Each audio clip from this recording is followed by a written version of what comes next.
I have been craving this all day, and it's finally time to eat my lunch. Yes, it's in a pie dish, okay? It just works. I'm gonna park myself right here. Always have to come outside to eat. It's so beautiful out. Such a yummy summer dish.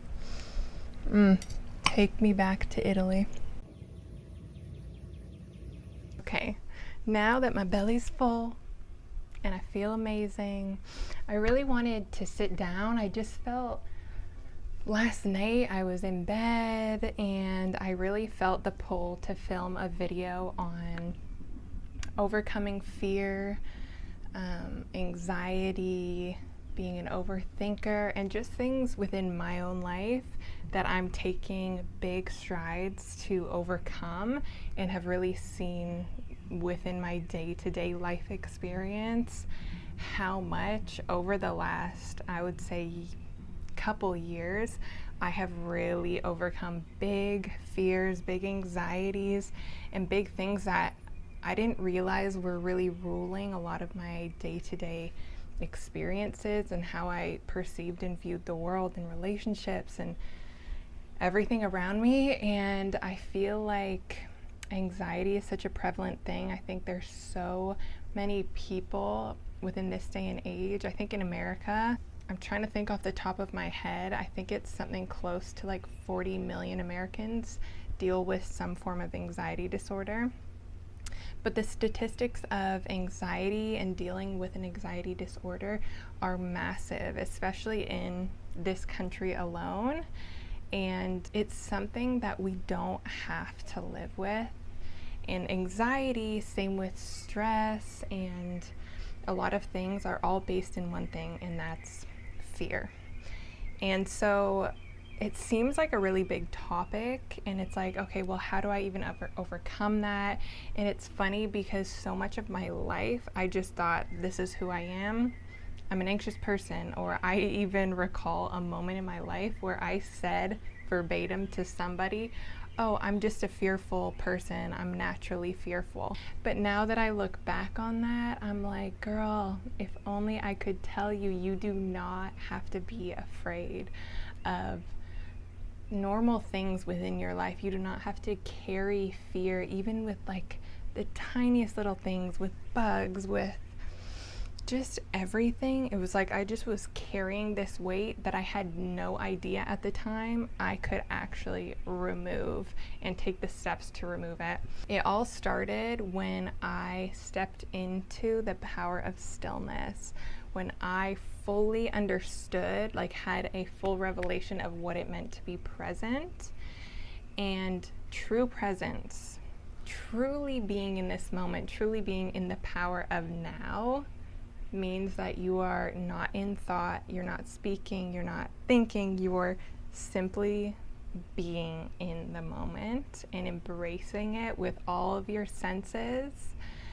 And the moment I really learned and got it and grasped it was actually my mother-in-law had given me the book The Power of Now by Eckhart Tolle, and it changed my life. It's still one of my top 10 books that I highly recommend to anyone who just deals with a busy mind, maybe finds themselves getting caught up in anxious thoughts or worrying excessively.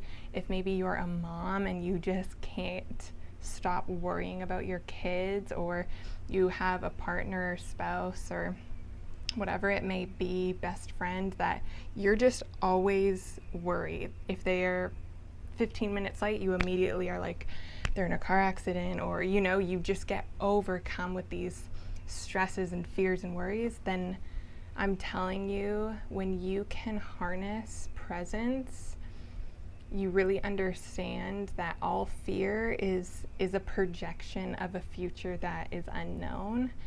And when you can really learn to practice presence, which through meditation and mindfulness practice, you can really harness what it feels like to be fully present.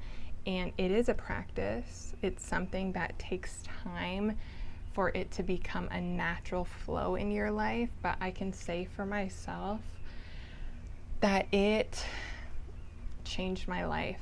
Not right away, it took time.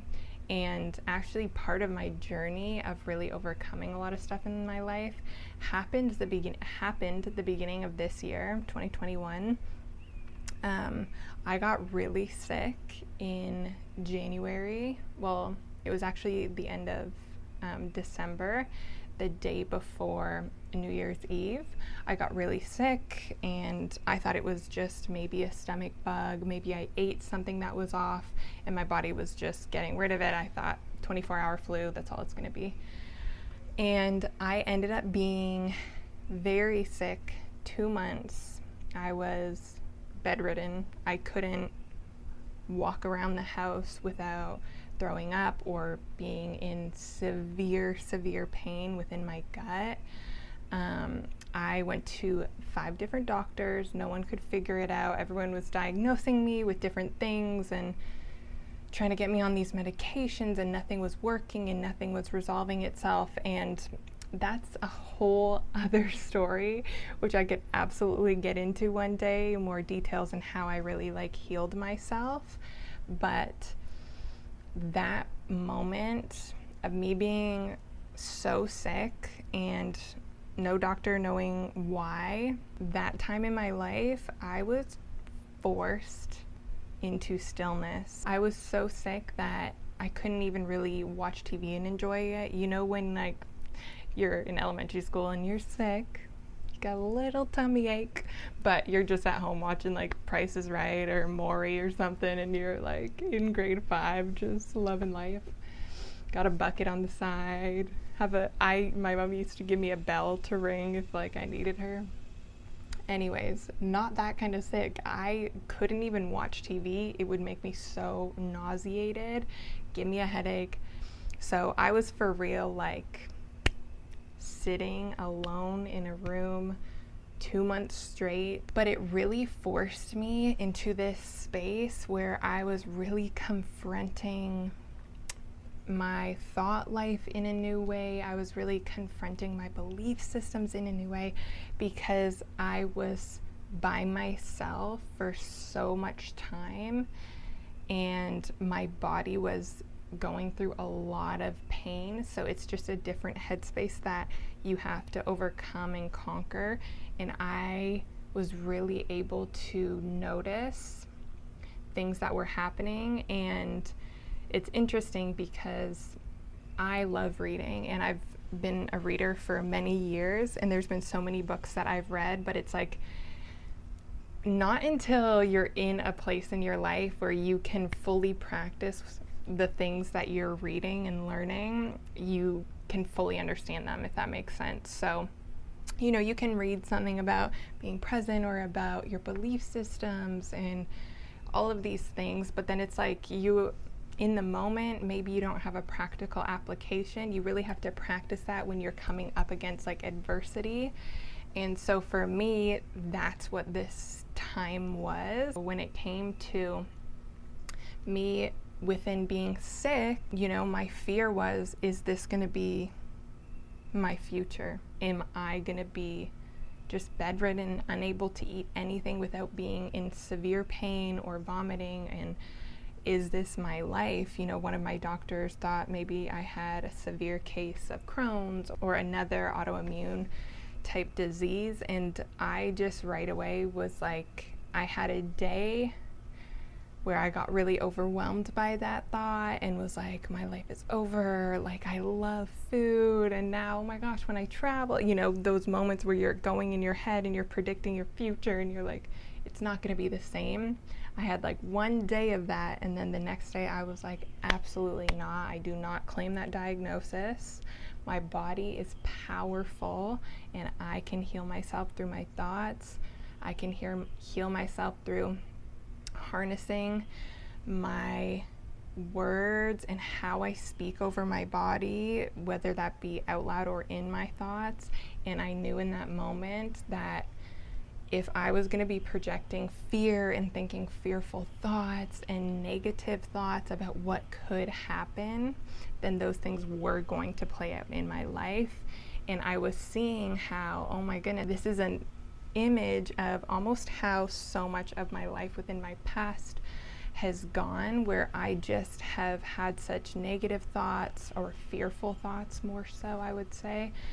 And it brought me to that place, or even was manifesting within physical symptoms in my body to make me sick. And so during that time, it just really put me in a place after I was healed and was just completely better out of nowhere, able to eat any and everything, no symptoms since February 28th was my last symptom, nothing ever since then. And a lot of that was because of what I was speaking over myself, the affirmations I was listening to daily, the nutrition that I was eating very specifically to heal the lining of my intestines. That was like the marker of inflammation was out of this world.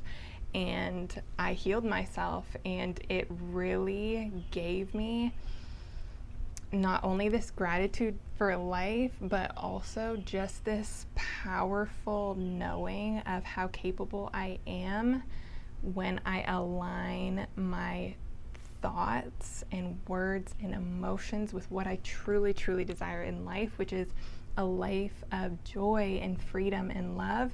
And fear just doesn't belong in that. So that pushed me into a whole other journey, working alongside my therapist, who I love. I've been with her for 3 years now, and I really told her, hey, I want to tackle belief systems and fears. And so we did that together, and I was able to really sit down and recognize things that were beliefs of mine that I almost was just blindly allowing to happen within my life. Fears about people, about myself, about life, and all of them were fear-based. And I highly recommend getting pen and paper, whatever it may be, whatever your form of writing down may be, and really just allowing yourself to say, what are my fears, and get them out. Don't think too much. Allow yourself to just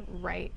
Are you fearful of letting someone down? Are you fearful of showing your true self to your friends or someone you're newly around? Are you fearful of something happening within your relationships? Are you fearful of death? Are you fearful of how people perceive you in the world? There are so many layers to what we hold on to, and if we don't first recognize them, you can't heal something that you don't first recognize is there. And so when it comes to overcoming fears and thoughts and being an anxious overthinker, first you got to recognize what's there and be so honest with yourself. If you have access to a therapist, even better to work with someone professionally to really tackle the big ones that may seem really hard to face. And give yourself grace. It's like we all carry these fears. That it's interesting because when I was doing this, I was writing down some of my beliefs, and when I was reading them to my therapist, I was like, I had to pause, and I was like, just so you know, like, I think these are ridiculous. And we laughed because she was like, you know, that is so much of what we all carry as humans. It's like we have these belief systems that are running our life, running our thoughts, running what we're fearful about. And it's like we don't take a moment to sit and reflect on what they are. And if we did take that moment, we would look at the paper and be like, oh my gosh, I believe this. And it's like that in itself is so freeing, because you're like, girl, don't even worry. You don't have to believe that anymore. We can overcome this. This is ridiculous. And from there, you can combat that with new beliefs. And so the biggest way to create new beliefs is to really flip your old beliefs on their head. Okay, so one of my beliefs was that I really felt like the way that people were perceiving me now was they were really judgmental. So I believed that people were just judging my life. Like I felt so unsafe around anybody because I just felt like I was being judged. And so that was a belief that started to even run how I operated in relationships or how I operated meeting new people. It's like I had this wall up because I didn't want myself to feel too exposed, vulnerable, or fully seen because I didn't feel safe. I felt like they're going to be judging this, they're going to be judging me based on what I believe now or how my life is now or whatever that may be. And that belief was changing the way I was operating in my life, binding me. You know, any belief that we have that is not for our ultimate good, that isn't for the freedom of our life, it's just binding us, it's holding us back, it's something that we're carrying that we no longer need to carry. And so for me, how I really flipped those on their head was affirmations. Affirmations. These are a huge thing in my life. They're a tool that I have used for the last few months daily, if not multiple times a day.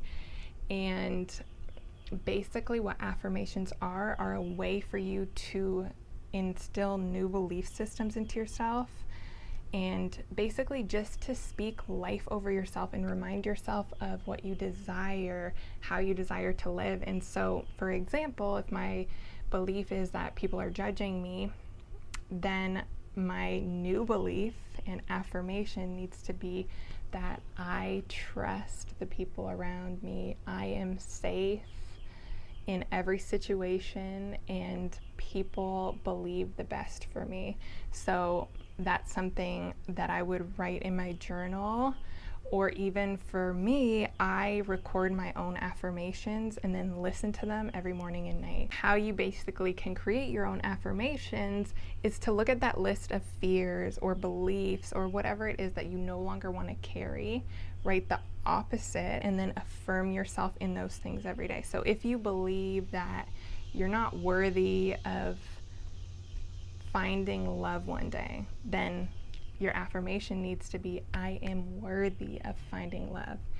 If your fear or belief is, I will never be good enough for so-and-so, then your affirmation is, I am enough as I am. The more we instill these affirmations and new beliefs into our subconscious, and I talked about subconscious very briefly in 2 videos ago, I think it was, and basically your beliefs live within your subconscious, which is the part of your brain, your unconscious thoughts and things that are basically controlling your life without you thinking about them, if that makes sense. So in order to change what's happening on a subconscious level, because those things are so ingrained in you and so deep, you have to be consistent and repetitive.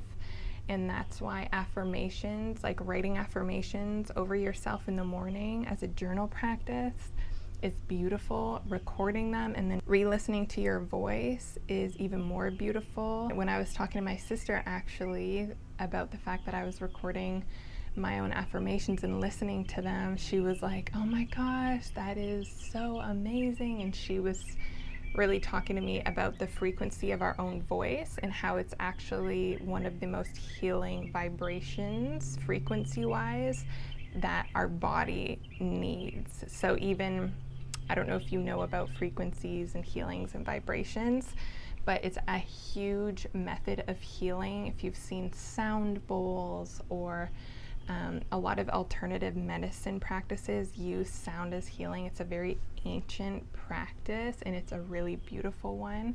But our sound box, so our voice, when we hum or have you ever heard that within meditation? That is the vibration of our voice at work healing in our body. So that's also the power of recording your own voice and listening, re-listening to your own voice a couple times a day, affirming yourself. And that is a beautiful way to reframe your beliefs and help you to ultimately overcome fears.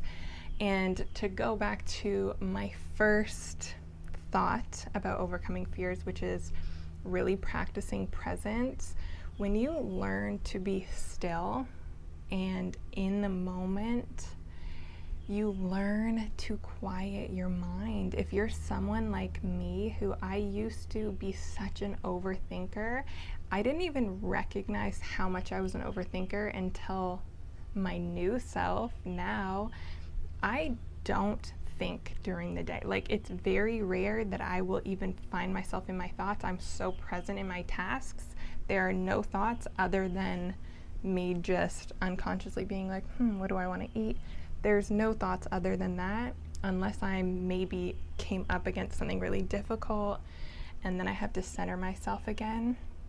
But now that I don't deal with incessive thoughts and I just feel so calm, I look back and I'm like, wow, I even recognize why I struggled with headaches and migraines so often.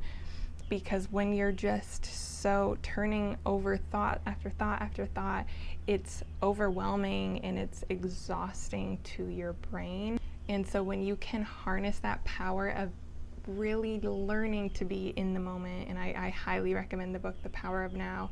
It really helped me to understand it on a really deep level. Time is a concept. Time, past, future, it's a concept, because the only true time is now. So when we're talking about the future, we're actually talking about the present that we haven't yet experienced. And when we talk about the past, we talk about the present that happened previously. So now is really the only truth, and it's really truly all we have. Time is just this concept so that we can track and all of these other reasons. But if you really understand that now is the only truth of what you have, it helps you to be like, okay, then what have I been doing with my life? Being so obsessed with past, future, like just everything but the present moment. We are obsessed with planning, worrying, stressing. No more. We do not need to carry those things in our life.